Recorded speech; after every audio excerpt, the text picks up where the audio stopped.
Medyo maano gang, malamig-lamig pa. Oo. Saan ka gang?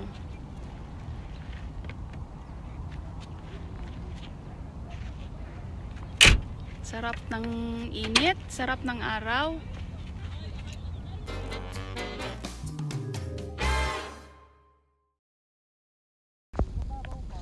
Oo.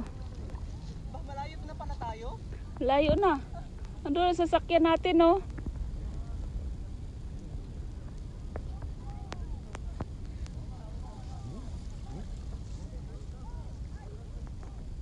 Pa-low tide na talaga. Alas 9 ito, mag-high tide na to gang. Alas 9? Mm.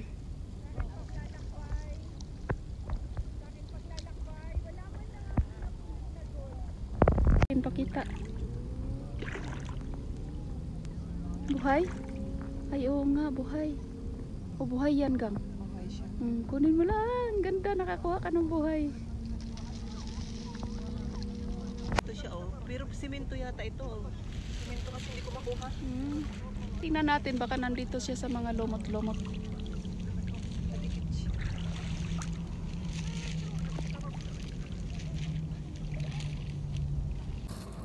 Oh, ano pa, may dala pa akong chopstick. Sarap yung tinapay ko. Malambot pa. Ito lang nasa dagat na naka-chopstick. Social.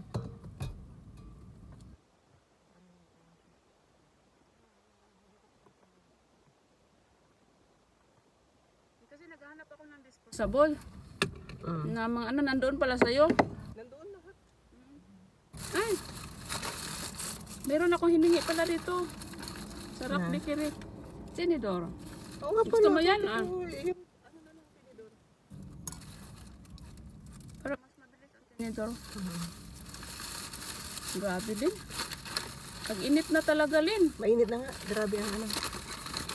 Awis na tayo. Pero nang pagpunta namin nga dito, sabi ko sa'yo, ang lamig pa, mga alas 7, super lamig. Sabi ko, di kakayanin ni Erlyn dito. Kaya nag-message ako sa'yo ng pag-uwi, di ba? Pag ganon nga ng ano namin pa, naku, natawa kami, may dalawa doon gang. Holding hands pa sila. Nag-stop doon yung taxi. Tapos baba sila. Siguro driver yung taxi. Ang taxi, tapos asawa, di ko alam. Diretso sila doon sa ano, maliligo, nakashoot lang, naliligo. Pag ganon nila doon, parang inanuhan nila, ganon sila agad sa tubig. Maanghang ah. Natuluan ng pawis yung mata ko. Mainit, ano. Maalat.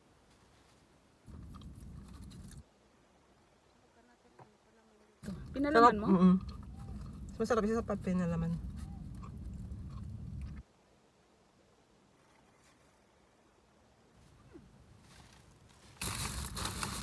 Natapos na sila. Ano?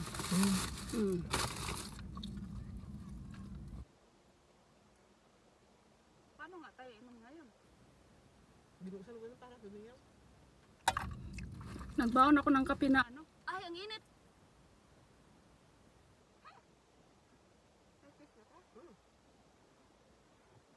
Ang init. Umano yung ano? Init.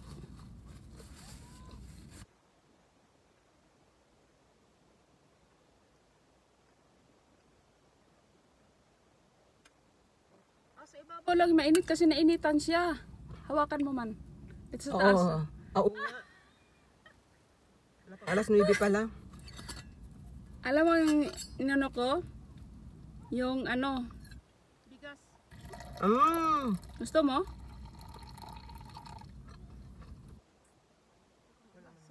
So, Ito na lang inuman mo. sobrang mainit siguro. Mainit. Mainit talaga siya.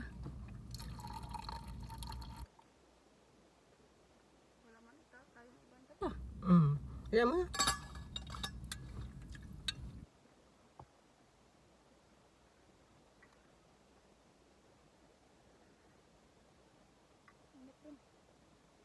Sobra.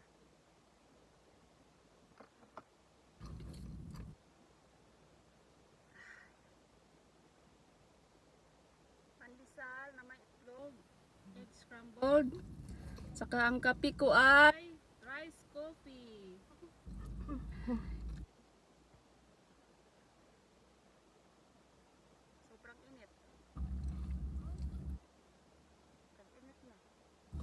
Ang dami nila, nangunguha sila doon. Sila lang.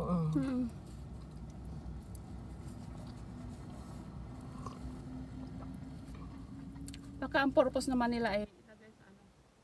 Design Aquarium. Ba? Aquarium. Nang ganyan mahilig sa aquarium, di ba?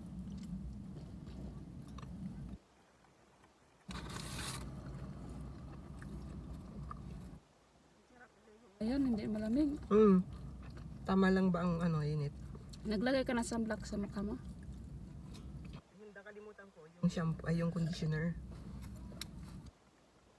Ang init, Lin. Ito nga, oo.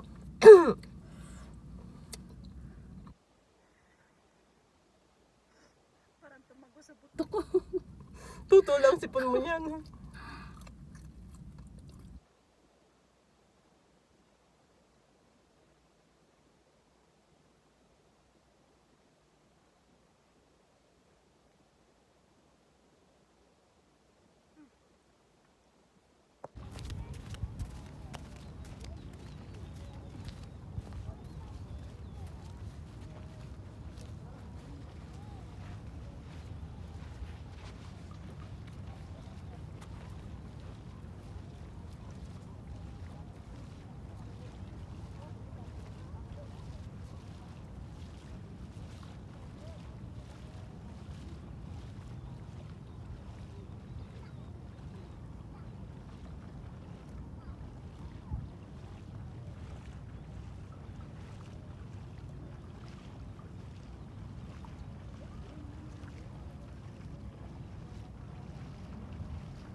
This is miswa with patola and moringa with sardines.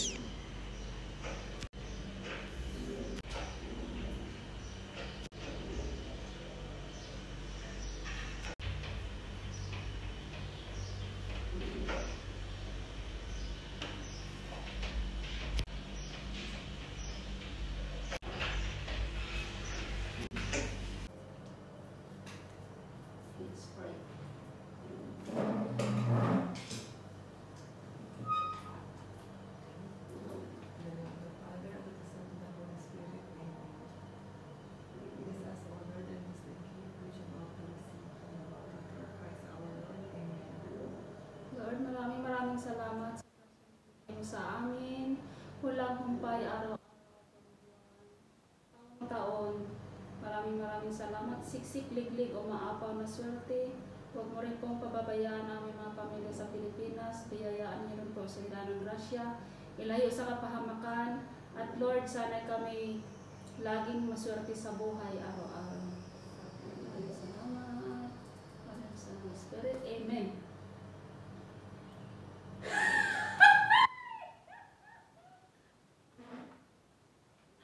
Ayun na, di ba? Nag-pray na kami lahat-lahat.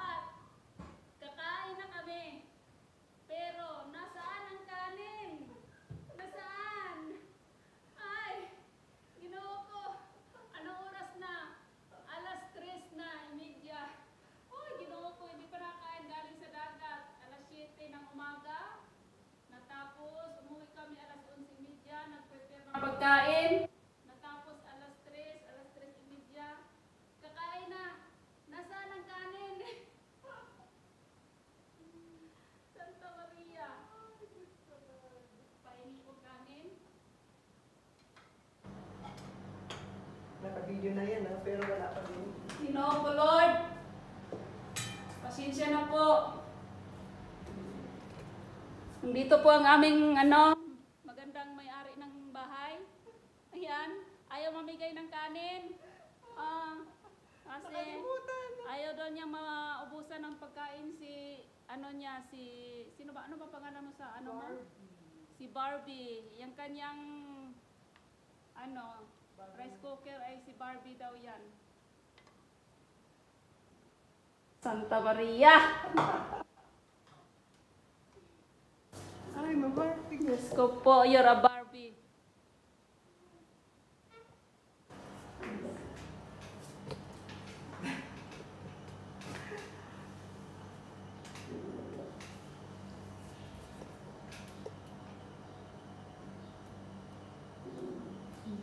Sige na, kain na tayo. Diretso na.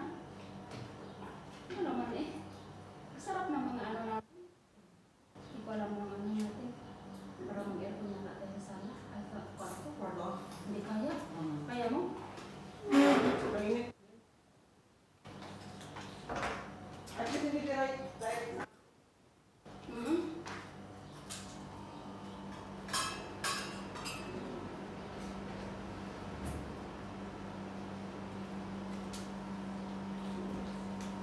sarap din na.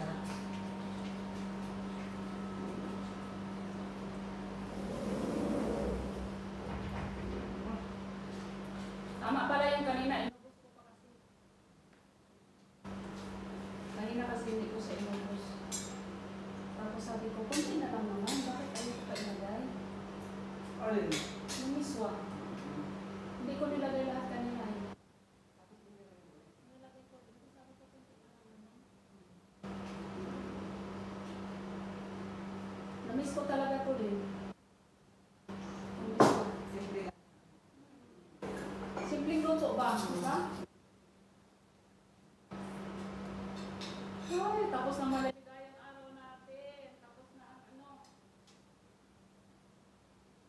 Winter. tapos na ang winter. Diba? Parang sarap pa rin magkamay.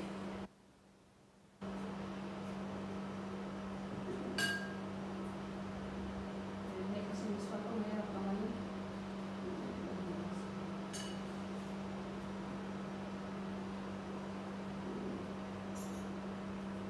Wala siya na. Ba, masarap talaga siya. Iswa. With malunggay and patula. Miswa with sardinas. Sardinas.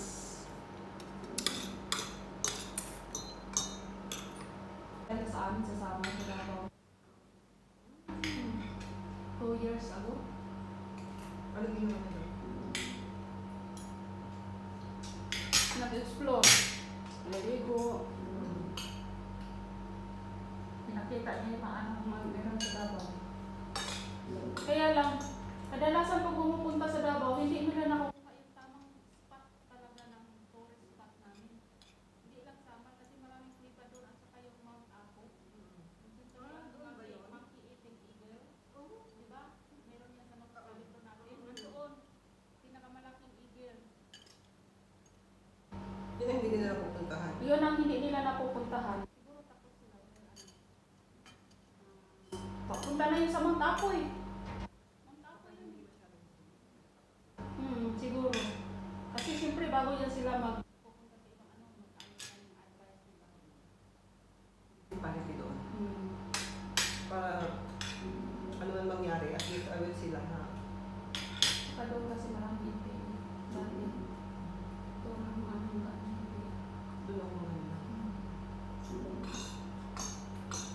Pero pag yung mga tourist ang mapuntahan nila yun, ako, babalik-balikan nila, magugustuhan nila.